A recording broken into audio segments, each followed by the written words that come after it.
It's recording. Yay. So I want to start by saying that from my point, I'm not anti-vaccine. I think that for people that feel safe getting a vaccine, that people that feel that the vaccine is effective and it's something that they need to do, that by all means, that I feel that they should be doing that. But my intent for this video is for support for people who choose not to vaccine. I've been struggling a lot lately with encountering people that are scared of COVID and feeling that the vaccine is going to be what saves them. And that when they get vaccinated, then they feel that they can go back into the world safely. I'm not saying that COVID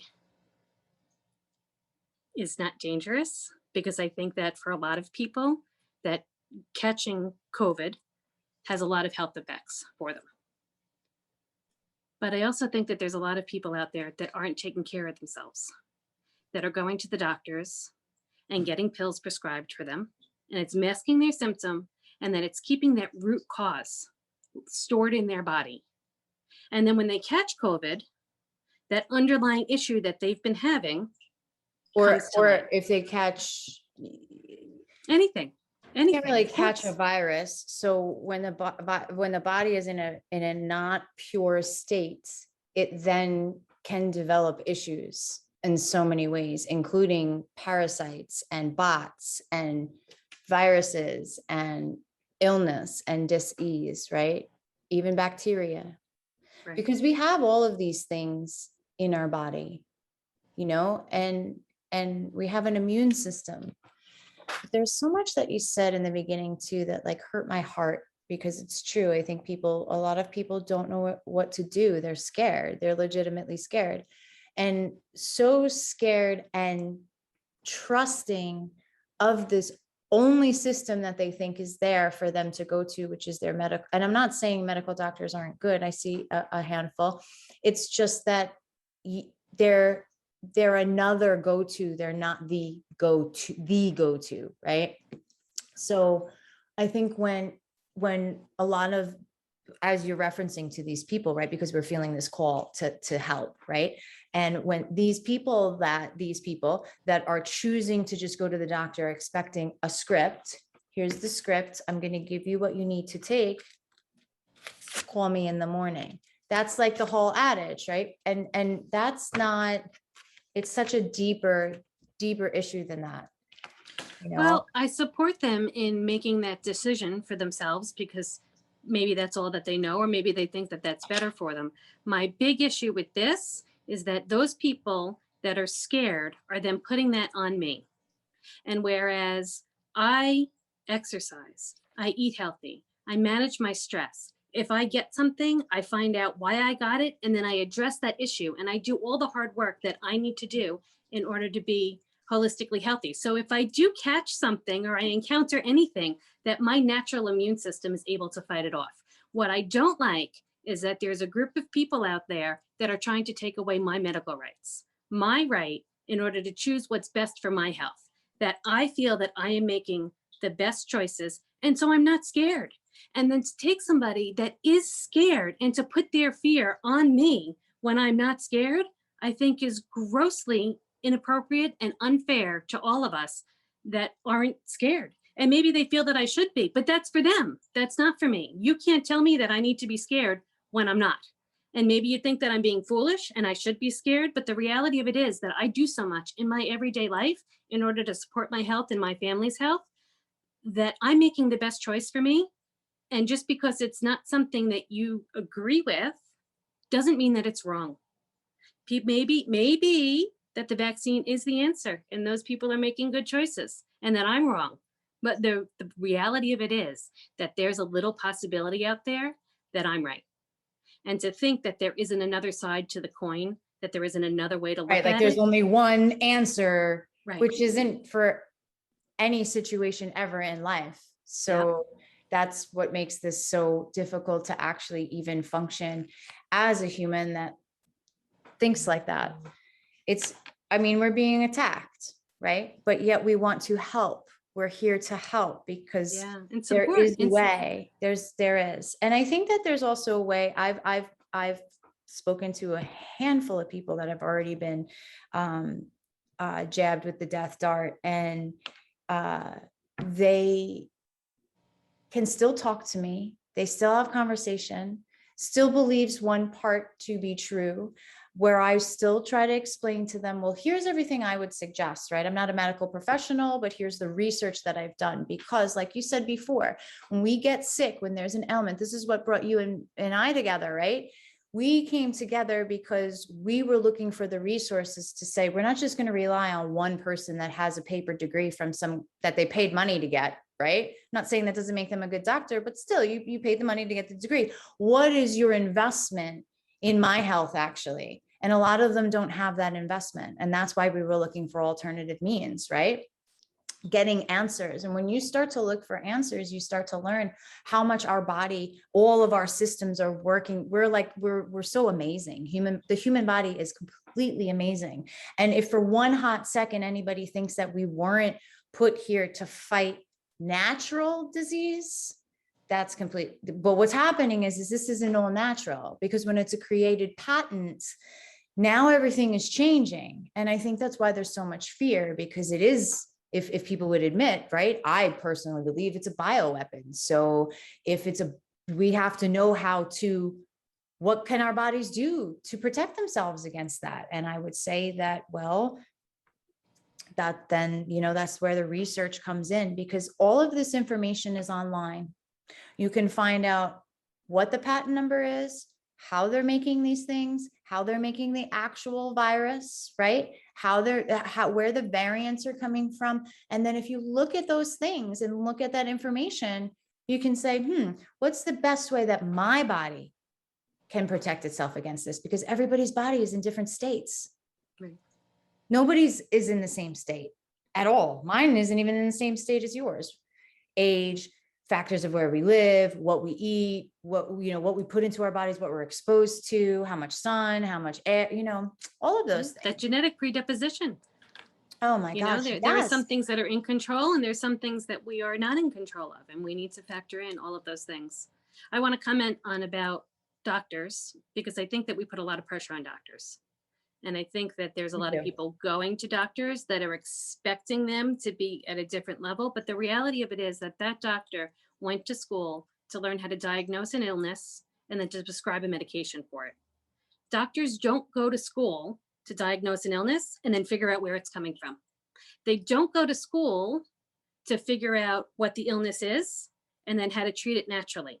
So if people are going to the doctors expecting that doctor to treat them with a natural alternative, or to look for that root cause, or to do anything outside of what they were taught in that school, diagnose illness, give a prescription, that they can't, they're asking for something that isn't possible. It would be like going to the mailman and asking him to cut your lawn.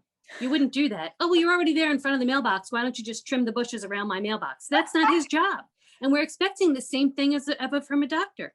That we're expecting to go to him and want him to give us all these things that they're just, and I'm saying him, it could be a girl, it could be whatever, but I don't think even we, or maybe not you and me, but the majority is expecting, because that's what they've been taught to do. So ironically, the teachings have been, go to your medical professionals, go to your medical professionals. But yet the medical professionals are going, but you're asking us for something that we're not taught, unless they decide to go down that road, right? The homeopathic road, the naturopathic, the Chinese medicine, the functional medicine, whatever path they decide to choose. Nurse practitioners can do all sorts of, I've done so much work with so many medical professionals, right? Whether it's therapists or psychologists, medical doctors I've had in class before. So, people are looking for it, but it's the ones that are seeking the help that are not going to get that answer from. You're right. You're 100% right. And that our system needs to become more integrated. We need to bridge that gap that's been created, so that way you can use medicine if you choose that, but also have the availability to unconventional alternatives, basically, or complementary alternative medicine. So that way people have the opportunity to heal naturally. You know, you go to a doctor if you're sick and you want a diagnosis with a sickness, but there's so much that we could do to take control back our health. There's so much things that we can do before we get sick. You know, eating right, exercising, stress management, all of those things are so important. And I think that when people go to the doctor, that they should be given those alternatives. They should be shown that there is another option for them out there.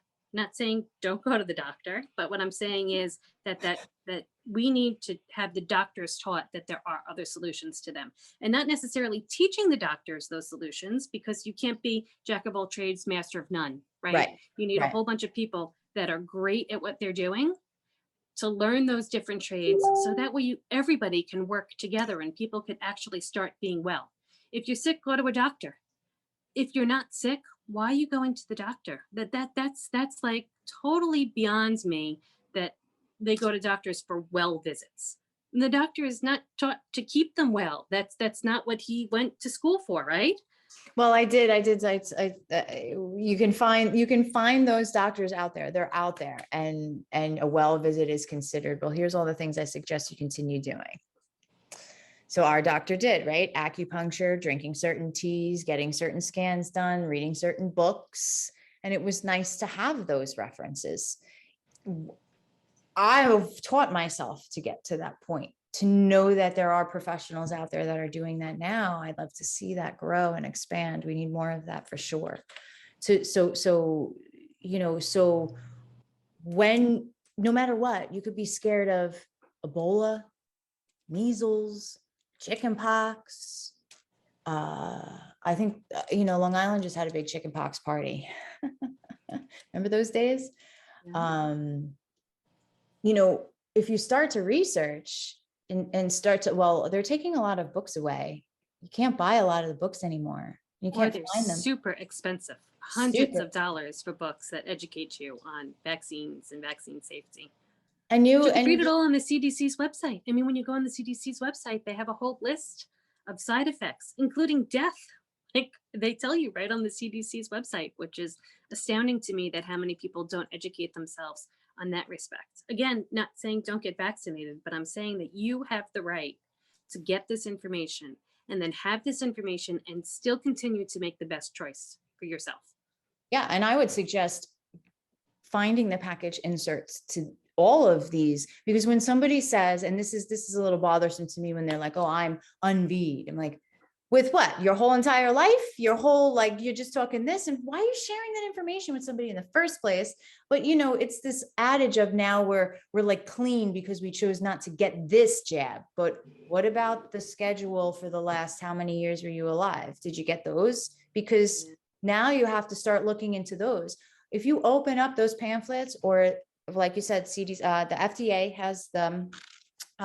You can get all of this information from those sites, and you can get the package inserts and start to read the ingredients that are in the products. And a lot of these ingredients, we don't want them in our food. We don't want it in our water. We don't want it in our air. We don't want it on our clothes. We shouldn't be getting it on our furniture, which we are, because it's all coming from China, right? And now they're also putting it into these chemicals that are then going into your body. So it's whether you're drinking it or jabbing it or inserting it or whatever you choose to do,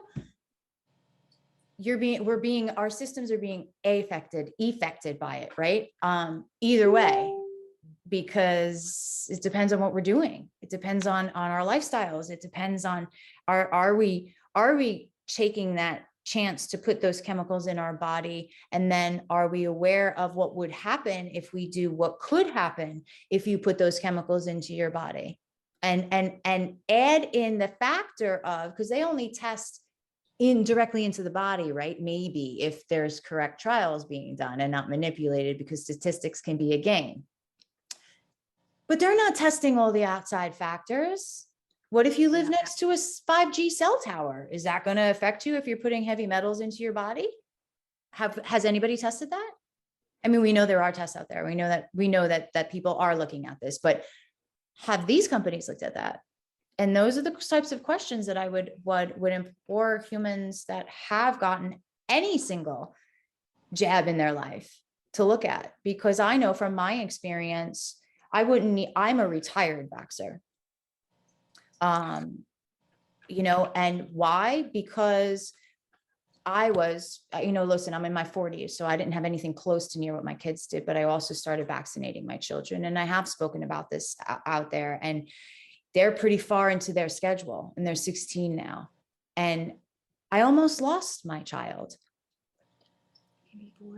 And watching everything that happened to her when she received those chemicals in her body, and the time frame that she ended up on the floor, blue, hard as a rock, thought she was dead. When that happens, everything changes for me everything changed for me as a parent, because I wasn't getting the answers that I needed from these medical doctors. I kept asking, what's wrong with my child? Because it's not only with a lot of parents, some children are dying, but if they don't die, then, and I consider myself, we're one of the lucky ones. We have one of the good stories. Good. What about everything else that comes after that? What about the tremors? What about the massive headaches? What about the hallucinating? What about the asthma? What about all The of residual these things? long-term effects. Right. And now, I know when I went and got the DTaP, Tdap for an adult, it's DTaP, right? But it was supposed to be a tetanus shot. I wasn't as aware then. This was only a couple of years ago. I was aware, but not aware enough to be, when I was injured, to trust what they were saying that I needed this, until I got it and said, and my health that I worked so hard on with all of these doctors, medical and not, turned around and was like, I can't help you. I don't know what's wrong. Nothing's wrong. Not true. So listen to your gut. That's what I say. Listen to your gut, do the research, the information's out there, and we're here to help. So a few quick things that people could do. Let's do that real fast before we run out of time. One, do your own research. Go to PubMed. PubMed is a great place where you can put in the search what it is that you're looking for, and the actual studies will come up. So you can look at what they studied, see their findings, and make your own decision. The other thing that people could do is unplug from the media. They're only telling a one-sided story. There's no two sides to the media. They're not portraying. I actually did an interview with media that wasn't, again, not anti-vax, but it wasn't pro-vax. Not either way. And it wasn't, they didn't even run the story. So I watched the news at night, which I never do. And it turned out the only thing that I heard was that you need to vaccinate. It's good for you. It's good for your family. You're a good community member. And all of that one-sided story is not good for you. Do your own research and then make your own decision. Absolutely. And on that, when people say that we're choosing this because we want people to die, well, if we were choosing it because we want people to die, we would all be dying along with our children. So get a grip with these comments and judgment. Yeah. But no, the research is out there. FDA website, the CDC website, just start there and go and look up patents. Put in COVID patent 2015. Yep. Start looking at the way that patents are actually made, and that these things, these virus that they call viruses, okay, they are codes. They're a bunch of codes. They're a bunch of codes that has a patent that got a stamp. And then what they do with that. Now, I'm not saying that they haven't taken those codes and added them. They've added them. You can go on and purchase these ingredients to then study. They tell you where the SARS-CoV-2 came from a person in, they say it came from a person in Washington. How do they know that? Scary, but they know, and they mix it with other genes and other particles, and you pick which one you want to buy. I mean, I'm not on the dark web here. I'm just doing a Google search. Right. So do your Google search, but you have to have yourself. Yep. And if you need support, if you are somebody that is being pressured to vaccinate and you don't want to, if you're a person that is thinking maybe it's the right thing for me, maybe it's not. I'm not going to try to talk you out of it, of course. But I think that if you're looking for support, that we are definitely here to support you. Yeah, for sure. Absolutely. Thank And you, anyway, Shara. we have lots of Always things. awesome when we talk. Always sending you love. Right back at you. Bye. Bye.